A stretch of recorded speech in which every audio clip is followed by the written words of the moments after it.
आज हम लोग देखेंगे इसेंशियल्स ऑफ कंसिडरेशन क्या होते हैं।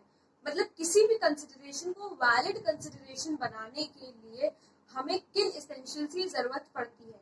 सबसे पहली बात तो हम ये देख लें कि कंसिडरेशन होता क्या है और वो कौन से सेक्शन में कॉन्ट्रैक्ट एक्ट में डिफाइंड है। तो कंसिडरेशन डिफाइंड है सेक्शन 2D में of the Indian contract act 1872।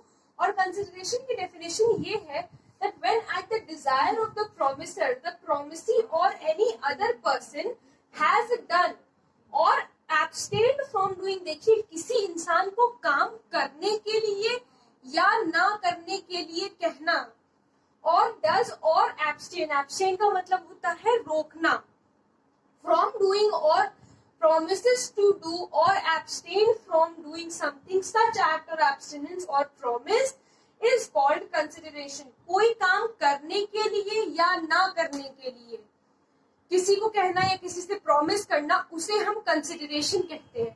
अब एक एग्जांपल से समझिए। मान लीजिए एक्स ने वाई से कहा कि एक्स ने वाई से बोला कि तुम मुझे 100 किलो राइस भेज दो और मैं तुम्हें उसके बदले में 500 रुपए दूंगा। तो इसमें कंसिडरेशन क्या हुआ? 100 किलो राइस जो कि एक्स को मिल रहा है वाई की प्रॉमिस की तरफ से, वो कंसिडरेशन है वाई की तरफ से, और 500 रुपए कंसिडरेशन है एक्स की तरफ से इस एग्जाम्पल में। तो अब हम देख लें कि इसेंशियल्स क्या क्या होते हैं किसी भी कंसिडरेशन को एक वैलिड कंसिडरेशन बनाने के लिए। जैसे किसी भी कॉन्ट्रैक्ट को एक वैलिड कॉन्ट्रैक्ट बनाने के लिए हमने सेक्शन 10 में पढ़ा था कि कंसिडरेशन के साथ साथ और भी चीजें होती हैं जो वैलिड कॉन्ट्रैक्ट बनाती हैं। उसी तरीके से कंसिडरेशन को वैलिड कंसिडरेशन बनाने के लिए भी कुछ इसेंशियल्स होते हैं। वैसे तो 6 इसेंशियल्स होते हैं, लेकिन आज के इस वीडियो में मैं आप लोगों को केवल 2 बताऊंगी। बाकी का पार्ट में आगे की वीडियो में बताऊंगी। तो आज पहले देख लेते हैं कि पहला पार्ट क्या है इसका। It is given at the desire of the promisor. अब इसका मतलब क्या है, इससे हम एक एग्जाम्पल से समझते हैं। मान लीजिए कि ए ने एक्स से कहा, ए एक डिस्ट्रिक्ट कलेक्टर था उस डिस्ट्रिक्ट का, उसने बोला कि तुम भाई शॉप्स कंस्ट्रक्ट करो। ठीक है, तो इन्होंने कहा ठीक है। एक्स ने शॉप्स कंस्ट्रक्ट कराई, उस पर पैसा लगाया दुकान को बनवाने में, इन्होंने शॉप बनवा ली। फिर एक्स ने वाई को वो शॉप दे दी किराए पर, आप समझ लीजिए, या जैसे भी इन्होंने वाई को वो शॉप दे दी। तो वाई ने वो शॉप्स ऑक्यूपाई कर ली, उस पर उन्होंने काम किया। जब ये शॉप इनको दे रहे थे तो इन दोनों ने अपने मतलब एक्स ने और एक्स ने वाई से कहा कि जो भी पैसा आएगा उससे तुम मुझे कमीशन दोगे, मतलब जो भी सेल होगा गुड्स का उससे तुम मुझे कमीशन दोगे। तो वाई ने उस वक्त कहा कि हाँ ठीक है, जो भी पैसा आएगा, जो भी एक्स्ट्रा होगा, जो तुम्हारा कमीशन बनता होगा वो मैं कमीशन तुम्हें दूंगा। लेकिन जब कमीशन देने की बात आती है तो वाई कमीशन नहीं देता है। अब क्या एक्स, और फिर जब वाई कमीशन नहीं देता है तो एक्स जो है वो इनको स्यू कर देते हैं कि भाई इन्होंने कहा था कि ये मुझे कमीशन देंगे बट इन्होंने कमीशन नहीं दिया। तो क्या वैसे केस में एक्स को उसका पैसा मिलेगा? बिल्कुल भी नहीं मिलेगा, उसको उसका कमीशन नहीं मिलेगा, क्योंकि जो इन्होंने शॉप बनाई थी वो इनके कहने पे बनाई थी। यहाँ पे ये प्रोमिसर है। हमने क्या पढ़ा कि it is given at the desire of the promisor. ये यहाँ पे प्रोमिसर है, इनकी डिजायर नहीं थी। शॉप्स इन्होंने इनके कहने पे बनाई थी। किसी भी थर्ड पार्टी के कहने पर अगर कोई काम हो रहा है तो उसमें प्रोमिसर लायबल नहीं होगा कि इनको वो कमीशन दे या जो भी पैसा बनता है वो इनको दे। तो यही इसका मतलब है that it is given at the desire of the promisor. पहला इसेंशियल हमारा कंसिडरेशन को वैलिड कंसिडरेशन बनाने के लिए कंप्लीट हुआ। फिर से मेरा एग्जांपल समझिएगा।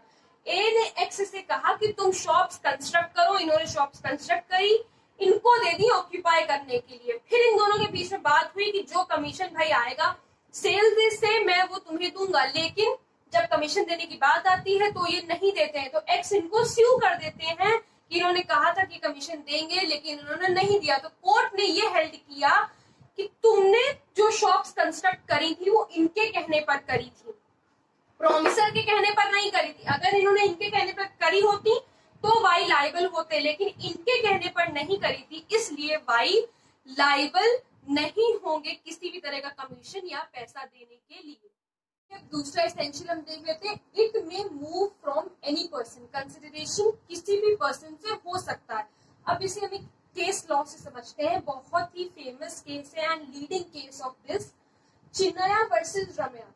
देखिए पहले तो इसमें 3 लोग हैं, एक्स एक ओल्ड वुमेन है, वाई ओल्ड वुमेन की सिस्टर है एंड ए जो है वो डॉटर है ओल्ड वुमेन की। इसमें क्या होता है, एक्स जो है वो ए से ए को कोई इमूवेबल प्रॉपर्टी देती है। इमूवेबल प्रॉपर्टी का मतलब ये होता है जैसे जो प्रॉपर्टी मूव नहीं कर सकती, यानी कि कोई घर या कोई प्लॉट, इस तरीके से, ठीक है। तो एक्स जो है वो ए को एक प्रॉपर्टी देती है, इमूवेबल प्रॉपर्टी देती है एक रजिस्टर्ड डीड के थ्रू। जिस दिन वो ये प्रॉपर्टी इनके नाम करती है उसी दिन वो इनको डायरेक्ट करती है, यानी कि ए को अपनी बेटी को कहती है कि तुम्हें एन्युइटी देनी पड़ेगी, या एन्युइटी का मतलब होता है वार्षिकी, यानी कि साल में तुम्हें पैसा देना पड़ेगा। किसे? मेरी बहन को, यानी कि ओल्ड वुमेन सिस्टर को, वाई को पैसा देना पड़ेगा। लेकिन जो इनकी डॉटर होती है, जो इनकी बेटी होती है, वो अपनी मौसी को पैसा नहीं दे पाती, किसी वजह से पैसा नहीं दे पाती। तो जो वाई है, जो ओल्ड वुमेन की सिस्टर है, जो इनकी मासी है, हम ये कह लें, वो ए के खिलाफ सूट फाइल करती हैं कि इन्होंने पैसा नहीं दिया है, हमें इनसे रिकवरी चाहिए। तो क्या ऐसे केस में कुछ हो सकता है?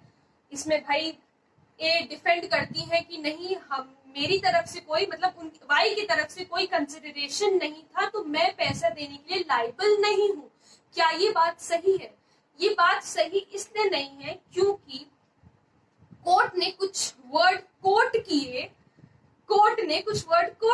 उसका मतलब ये था द प्रोमिसी और एनी अदर पर्सन। आप सेक्शन 2D की डेफिनेशन खोलकर देखिए कंसिडरेशन की, उसमें लिखा होगा द प्रोमिसी और अदर पर्सन। या तो प्रोमिसी यानी कि जो इसमें ये थी, या फिर कोई और दूसरा भी ऐसा कर सकता है। तो कंसिडरेशन या तो प्रोमिसी रखे या उसके बिहाफ पर कोई और रखे, तो भी वो कंसिडरेशन वैलिड होता है। जिसकी वजह से इस कंसिडरेशन की डेफिनेशन की वजह से, जैसा कि लिखा हुआ है द प्रोमिसी और एनी अदर पर्सन, या तो प्रोमिसी या तो कोई दूसरा व्यक्ति भी उससे रिलेटेड ये कंसिडरेशन को वो कंसिडरेशन दे सकता है। क्योंकि इन्होंने कहा था कि आपको ऐसा करना है, तो she was liable for this. तो मैंने आज की वीडियो में आप लोगों को 2 कंसिडरेशन के एसेंशियल्स बता दिए हैं। मैं इसलिए पूरा नहीं बता रही क्योंकि बहुत ज्यादा बड़ा टॉपिक है, मैं चाहती हूँ बहुत सब कुछ मेस्ड अप ना हो। तो पहले आप इन दोनों को सही से समझिए, और अगर आप लोगों को कोई भी दिक्कत हो